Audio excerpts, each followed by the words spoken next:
Alrighty, so today is May 2nd, and over the course of April, I jotted down in my notepad all of the major mistakes that I made and big L's that I took when it comes to selling on Amazon. And I ended up with 6 of them, 6 big L's. And in this video, I am going to share what went wrong, what I could have done to avoid them, and also provide a solution, because there's nearly always a solution, right?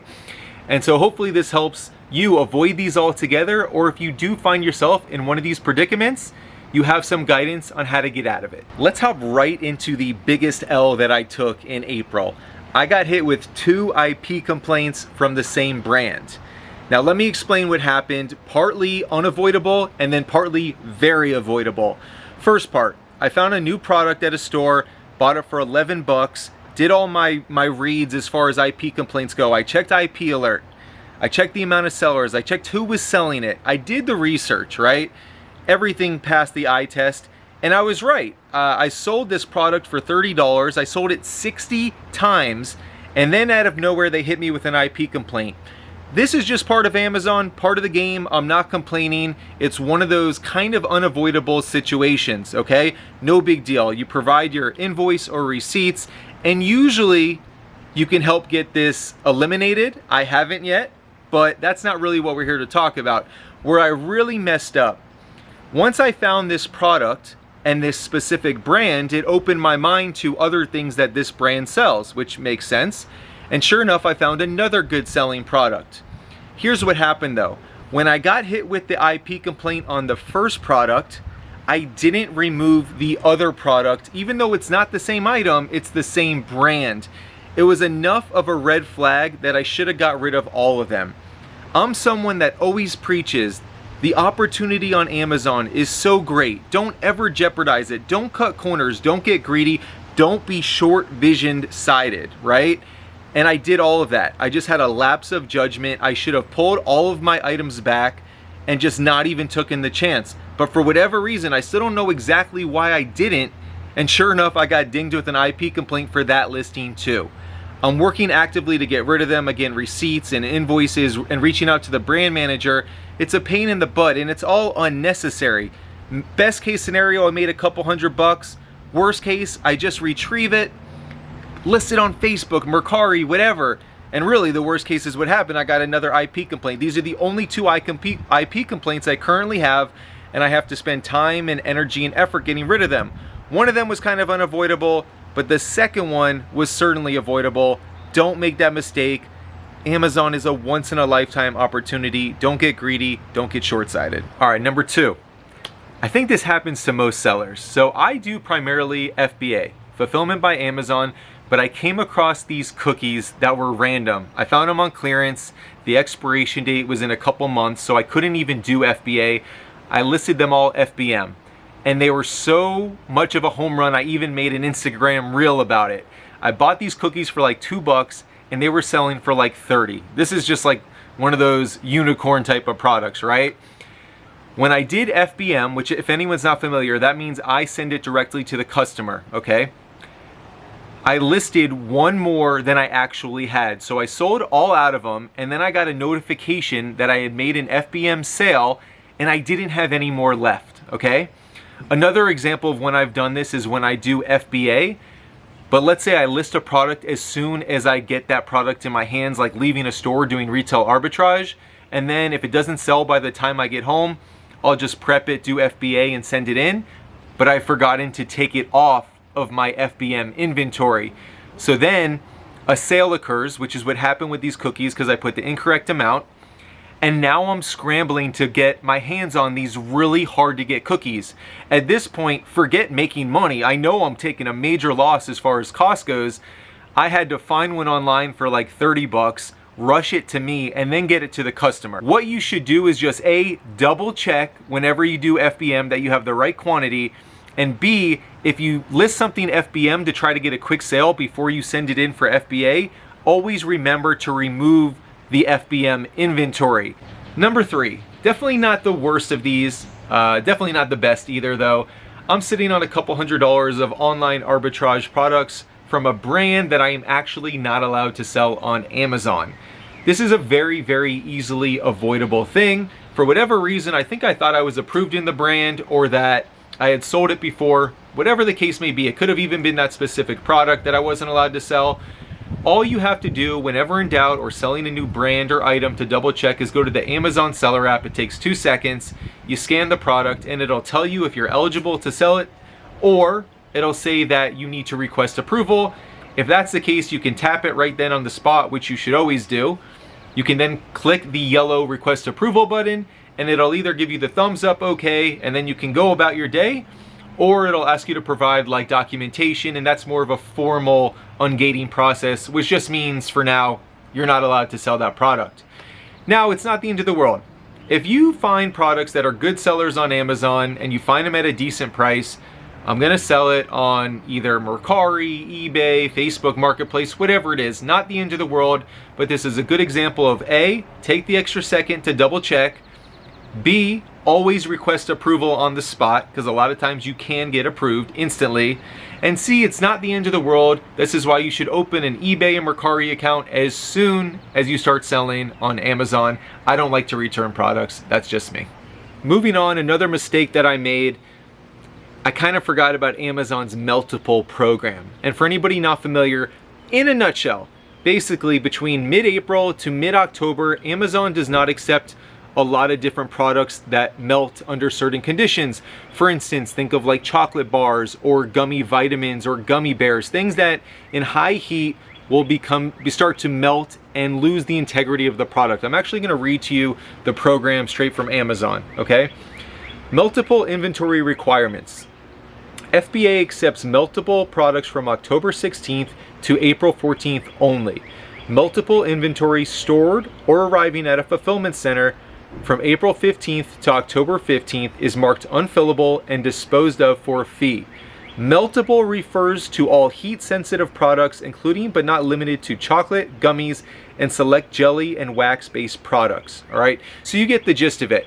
And basically, I just didn't think about it. I've been buying some of these products for so long. This is what you can do to avoid it, all right? For one, if you have IP alert, which I highly recommend to help avoid IP complaints, I'll link here for a video I did on IP complaints that includes that, but it also lets you know about which products are meltables. If you type in the product specifically, or the which is what you're going to want to do. I was just about to say the brand. Really, for meltables, it's more item specific, right? Because like a candy manufacturer, not all of their products are meltable, but the gummy stuff would be.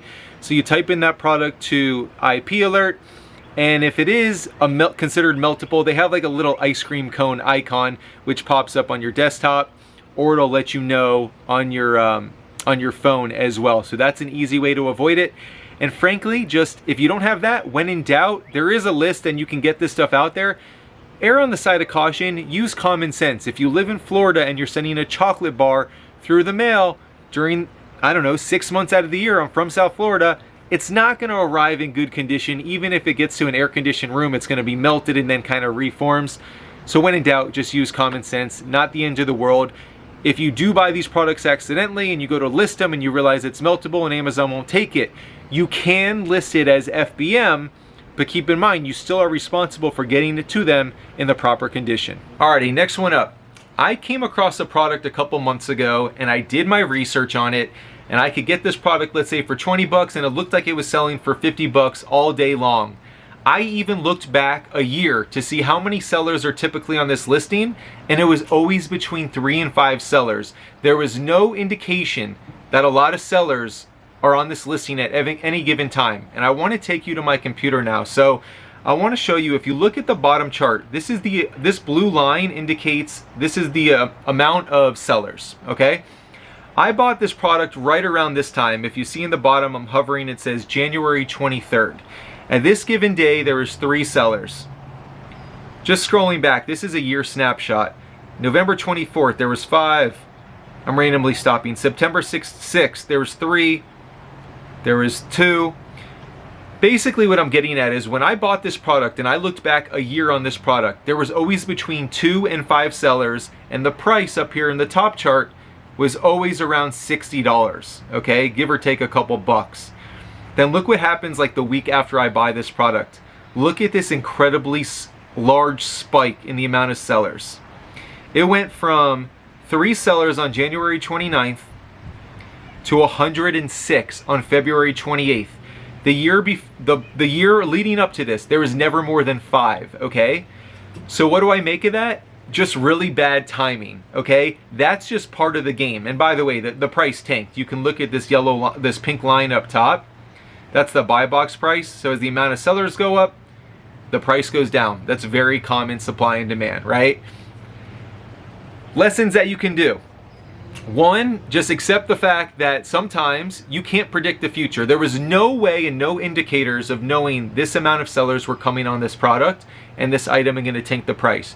For 2, test buy, okay? If you're doing a new product, you can't predict some stuff like this. So unless you're comfortable taking a loss, which is totally cool, by the way, you don't want to be sitting on this stuff forever. I'm now just selling it basically at a break even, lose a couple bucks actually, just to get my money back and keep it moving. It does look like the amount of sellers is slowly dwindling, but there's still almost 90 of them as today. I'd rather just get my money back and move on with life and buy other products.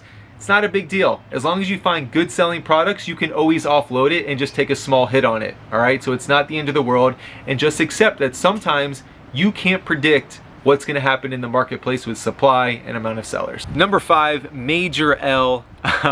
Basically, I found an item that was incredibly high demand and low supply. I actually think it was discontinued and there was just some stragglers still out and about on some shelves. It was a 3-pack that I bought for like total 20 bucks. And I had sold this product before for like $50 and made a nice little profit. But at this given time, there was basically no stock, and I saw the recent high sale was almost $200. I kid you not, literally $200, like $199. So I'm pumped, right? This is like one of those home run moments of retail arbitrage. Sure enough, I get home, I list it, can't wait to make 150 bucks. I make my Instagram reel about it, and I see that it sells instantly, which I wasn't surprised, and it sold for $55. And then it hit me. I had sold this product before, and because I use a repricer, when you replenish an item that you've already sold, you have to make sure to change the parameters of your repricer unless you are happy keeping it as is. So because the timing of this is much later than when I've sold this before and supply and demand has shifted, I wanted to sell this for $200. I forgot to change my repricer. The max on my repricer was $55. And so that's what it sold for in 2 seconds. And I basically cost myself 150 bucks or something like that. Not the end of the world. I can laugh about it now. The solution is this. If you're ever listing a product that you've already sold, go into your repricer as soon as you list it to make sure that it matches or correlates to the price range that you want it to reflect at this given time. Lastly, not a major L, but I bought a ton of pumpkin spiced coffee at the end of 2021, all right?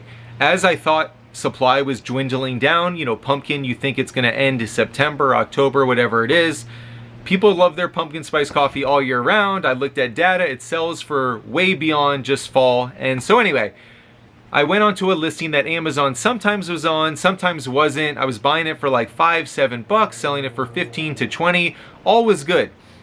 Then Amazon came on the listing and didn't get off of it for months. I think they're still on the listing to this day. I was holding out in hopes that they were gonna finally sell out. They never did, and they were selling it super cheap, like $6.99, $7.99. So anyway, eventually I got to a point, I said, you know what? I'm just gonna undercut Amazon so that they have to give me the buy box. And sure enough, I had like 50 sales. I offloaded them all within a day or two. Now, would Amazon eventually run out? Yeah, but I was fighting an expiration date, and I don't like paying for storage fees on something that's not gonna make or break my business anyway. So I guess the lesson is this. You can't predict the future. If things change, don't become stubborn. Take the loss. Lose a buck or two on an item. By trying that, I learned a good, valuable lesson, okay? So maybe I won't buy as much of something next time when I'm trying to race against the next time that Amazon gets that product in stock. I made a lot of money or decent money when they weren't in, so it's still a net positive experience, not the end of the world. And don't keep things on the shelf out of principle, just wishing and hoping that the price is gonna go up. It may, and Amazon may go out of stock, but if you don't have any reason to believe so, just get your money back and keep it moving, especially on things that have an expiration date coming up. So that's really it. Those are the big fat L's that I took for the month of April. But all kidding aside, you're going to make mistakes. There is such a bad stigma about failure. If you're not failing, you're not taking action. And frankly, I love the little hiccups along the way, because for every one that I'm willing to fight through and somebody else isn't, now I'm creating a barrier to entry to less competition. Learn from my mistakes. Don't be scared to be a beginner. Take action. If you do things the right way, almost anything is salvageable. I'm Jonathan. Duke does Amazon. Thanks for being here. I will see you guys soon.